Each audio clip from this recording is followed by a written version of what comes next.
And I had children at home. I didn't want to be stuck behind a desk all day. So I decided I was going to really jump into real estate with both feet. So I was doing it all part-time first, between 91 and 95. By 95, I made a decision. So this is here what I want to tell you. First of all, you have to make a decision. Give yourself a deadline.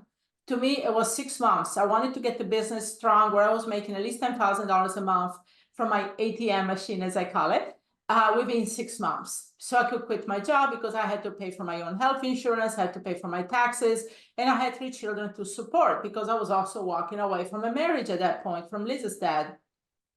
So in 95, I really formally got in wholesaling on my own full time. Now I've done wholesaling all the way through. I actually started virtual wholesaling in 96 because at that time I was living between the Midwest and New York. I got licensed both in Missouri and in New York State. And I was doing wholesaling back and forth as I was living part-time between the two places. And so I started doing virtual wholesaling before it was even a thing. It was just out of necessity. Back then, we had a fax machine and a rudimental computer, okay? No even cameras. So the first digital cameras are coming out in 96, 97. So I started doing it. So I can say I'm a pioneer about wholesaling. I've done it before it was even a thing, okay? It was called flipping a contract. I've done it before it was mainstream.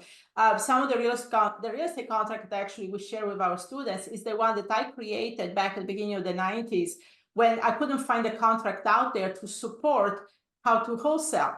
And I have updated and tweaked the contract over the times because obviously to update with the industry, but that's the same platform contract that all my students use all over the country. So people ask me, is your contract valid anywhere? Yes, it's valid in all 50 states, including Hawaii. And so that's what it did. And what really changed my game overnight to another level was in 2001, I went into what they call syndication, which is raising private money. And private money is basically, you create these money partnerships and syndication.